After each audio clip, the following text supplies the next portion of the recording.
On the night of November 22nd, 1987, a Chicago sportscaster disappeared from television mid-sentence. 15 seconds of darkness. Then a figure in a rubber mask appeared on every TV tuned to WGN, swaying, muttering, grinning. The mask was Max Headroom, the pixelated AI celebrity of the 1980s. The figure lasted 28 seconds before the engineers cut the signal. 2 hours later, the same mask appeared on a second Chicago station, this time for over a minute, speaking in distorted fragments that nobody has fully decoded. To override a television broadcast in 1987 required a high-powered microwave transmitter, line-of-sight access to the broadcast tower, either from the top of the John Hancock Center or the Sears Tower, and technical knowledge that the FCC described as sophisticated. The FCC investigated. The FBI investigated. Nobody was ever identified. Nobody was ever charged. The statute of limitations has expired. Whoever did this could come forward today without legal consequence. Nobody has. We found something in the content of the second broadcast, in the specific fragments of speech and imagery, that connects to a Chicago media dispute that was never publicly linked to the incident. November 22nd, 1987, was a Sunday evening in Chicago. At WGN-TV, Channel 9, sportscaster Dan Rowan was delivering the evening sports segment, a routine recap of the Chicago Bears' recent game against the Detroit Lions. It was standard local television, nothing unusual. At approximately 9:14 p.m., the signal flickered. Dan Rowan vanished from the screen. The audio cut. For approximately 15 seconds, the screen showed visual interference, the kind of noise that television viewers in 1987 associated with a lost signal or a technical problem. Then, the figure appeared. It was wearing a rubber mask, a specific mask, recognizable to anyone who watched television in the mid-1980s. Max Headroom was a fictional AI character who had appeared on a British TV series, in American music videos, and in Coca-Cola advertisements. He was defined by his pixelated, fragmented digital appearance, a visual effect achieved in the original productions through prosthetic makeup and post-production trickery, rather than actual computer animation. The mask worn by the 1987 intruder was a crude approximation of this look. The figure swayed. Behind them, a sheet of corrugated metal, also swaying, mimicking the undulating backgrounds of the original Max Headroom productions. The first broadcast had no audio. Whatever sound the intruder was producing was not transmitted. The figure swayed and grinned in silence for 28 seconds. Then, WGN's engineers managed to override the intrusion and restore the signal. Dan Rowan reappeared. He said, visibly shaken, "Well, if you're wondering what happened, so am I." 2 hours later, at approximately 11:15 p.m., WTTW, Channel 11 was broadcasting an episode of Doctor Who. WTTW was Chicago's PBS affiliate, a public television station with a very different audience and very different content from WGN. The selection of two such different targets on the same night has always been one of the more puzzling aspects of the incident. The same figure appeared on WTTW. This time, the broadcast lasted significantly longer, approximately 87 seconds. This time, there was audio. The audio was distorted. The intruder's voice was high-pitched, processed, wobbling in and out of comprehensibility. The content was fragmented and difficult to parse, even with careful listening. In the course of the 87 seconds, the figure referenced a Chicago newspaper columnist, Chuck Swirsky, by name, in a context that suggested familiarity with Chicago media personalities, sang a fragment of the theme from the 1960s television show Clutch Cargo, made a reference that appeared to be sexual in nature, held up a can of Pepsi, a reference to Max Headroom's role as a Coca-Cola spokesman, possibly a commentary on commercial culture, made a brief reference to something being dirty or corrupted. The audio is unclear enough that multiple transcriptions of this moment differ. And then, in the final seconds of the broadcast, the figure bent over. A second person, never visible from the front, struck them repeatedly with what appeared to be a flyswatter. Then the signal was cut. The Doctor Who episode resumed. WTTW's engineers did not have the technical capability to override the intrusion in real time. The station's facilities were more limited than WGN's. The broadcast ran its full course before it ended on its own. The sophistication of the intrusion is what has made it enduringly significant. In 1987, television signals in the United States were broadcast via microwave links, a system in which the studio signal was transmitted from a ground-level facility to a relay tower and then broadcast to home receivers. To interrupt this signal, an intruder needed to overpower the microwave link, to transmit a stronger signal on the same frequency that would override the legitimate broadcast. This required three things. First, a high-powered microwave transmitter. This was not consumer equipment. It was not something available in electronics stores or obtainable through ordinary channels. It was professional broadcast hardware, the kind used by television stations and telecommunications companies. Obtaining such equipment in 1987 required either purchasing it through professional channels, which left a paper trail, or building it from components, which required significant technical knowledge. Second, line-of-sight access to the transmission path between the studio and the relay tower. Microwave signals travel in straight lines. To overpower them, the intruder's transmitter needed to be positioned in the direct path between the studio's transmitter and the relay tower. For WGN, this path ran through some of Chicago's tallest buildings. The John Hancock Center and the Sears Tower were identified by FCC engineers as locations from which such an intrusion would have been technically feasible. For WTTW, the geometry was different, but equally specific. Third, precise timing. The intruder needed to know exactly when to activate the transmitter to interrupt the live broadcast, and to do so without triggering the station's monitoring systems until the broadcast was already underway. The FCC's investigation concluded that the intrusion required at least two people, one to operate the transmitter and one to perform in front of the camera, and possibly more. The equipment used was never found. The location from which the broadcast originated was never determined.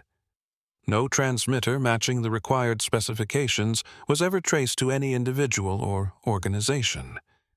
The FCC launched its investigation within hours of the second broadcast. The agency worked with the FBI, with Chicago law enforcement, and with the technical staff of WGN and WTTW. Engineers examined the broadcast logs of both stations, attempting to reconstruct the technical parameters of the intrusion. Investigators examined records of microwave transmitter sales and rentals in the Chicago area. They interviewed broadcast engineers who might have had the relevant technical knowledge. They found nothing. No equipment, no suspects, No witnesses who could place anyone in a position to conduct the broadcast. No paper trail leading to the purchase or construction of the necessary hardware. The investigation remained active for several years. It produced no charges, no suspects, no arrests. The statute of limitations on the FCC violations involved operating a broadcast transmitter without a license, interfering with a licensed broadcast, expired. The criminal charges that might have applied similarly became unenforceable with the passage of time. Whoever conducted the Max Headroom broadcast intrusion has, since some point in the 1990s or early 2000s, been completely immune from legal consequences. The case has been discussed extensively online, particularly in the years following 2010, when the broadcast footage became widely available through Internet video platforms. Amateur investigators have proposed numerous theories. None have been confirmed. The FCC officially closed the active investigation. The case is cold. The 87 seconds of the WTTW broadcast are the only substantive evidence that exists. Most analysis of the broadcast has focused on the technical aspects, how it was done, rather than the content aspects, what was said and why. This is understandable, given that the audio is difficult to parse, and the content appears, at first listening, to be largely random. We don't think it's random. The reference to Chuck Swirsky is specific. Swirsky was a sports personality in Chicago media in the 1980s, not a nationally known figure, but someone a person embedded in Chicago's media ecosystem would know and have opinions about. The reference in the broadcast is not friendly. It suggests familiarity and antagonism. The Clutch Cargo reference is similarly specific. Clutch Cargo was a syndicated cartoon from the early 1960s, notable for its use of real human lips superimposed on animated faces, a cheap production technique that many viewers found uncanny and unsettling. The choice to sing a fragment of its theme suggests either a specific childhood connection to the show or a deliberate reference to its quality as a commentary on cheap, deceptive media production. The Pepsi-Coca-Cola substitution is the most legible piece of cultural commentary in the broadcast. Max Headroom was, in the mid-1980s, the spokesman for Coca-Cola. Holding a Pepsi is a pointed inversion of this, a specific gesture aimed at the commercial culture that had made the character famous. Taken together, these references suggest someone with a specific relationship to Chicago media, a specific critique of commercial television and advertising culture, and specific knowledge of 1980s broadcast history. We found, in the archive of a Chicago-area broadcasting industry publication from 1986 and 1987, a series of letters to the editor that articulate, in remarkably similar terms, critiques of commercial television, complaints about specific Chicago media personalities, including sports figures, and commentary on the corrupting influence of advertising on broadcast content. The letters are signed with a name. The name appears 3 times in 3 separate issues. The FCC investigation did not cross-reference the broadcast content with the archives of industry publications. We did. We are not publishing the name in this video. We are noting that it exists. 2 years before the Max Headroom incident, someone in Philadelphia interrupted a local television broadcast. The 1985 Philadelphia intrusion was shorter, a few seconds, and transmitted a message about the Toynbee idea. The same message that would later be found embedded in the streets of Philadelphia and other cities in the form of linoleum tiles. The technical method used was similar to the 1987 Chicago intrusion, a microwave signal override. The Philadelphia intrusion was never solved. The Chicago intrusion was never solved. The technical similarity between the two events has been noted by researchers. The ideological content is entirely different. The Toynbee idea has no apparent connection to the Chicago broadcast's media criticism and cultural references. But the existence of two unsolved television signal intrusions in two major American cities within a 2-year window, using similar technical methods, raises a question that has not been publicly addressed. Was this a technique that was known within a specific community? People with the technical knowledge and the inclination to use it? If so, that community was small. Obtaining the equipment, understanding the geometry, executing the timing. These were not skills that existed outside a narrow population of people with professional broadcast engineering backgrounds or equivalent technical training. The FCC's investigation of the Chicago intrusion did not examine whether the perpetrators might have been aware of the Philadelphia intrusion and adopted its methods. We examined this question. The answer we found is not conclusive, but it is suggestive. The statute of limitations has expired. This means that whoever conducted the Max Headroom broadcast intrusion can come forward today, can give interviews, can publish a book, can explain exactly what they did and why, without facing any legal consequences whatsoever. Nobody has. There are several explanations for this silence. The people involved may be dead. The event is now nearly 40 years old. People who were adults in 1987 are now in their 60s or older.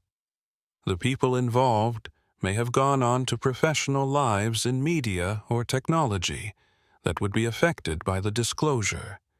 Even without legal consequences, the revelation of involvement in a federal broadcast violation might have professional or reputational implications, or the people involved may have reasons for silence that go beyond the personal, reasons connected to what they were actually saying in those 87 seconds, reasons connected to who they were targeting and why, reasons that, if disclosed, would implicate not just themselves, but other people or institutions.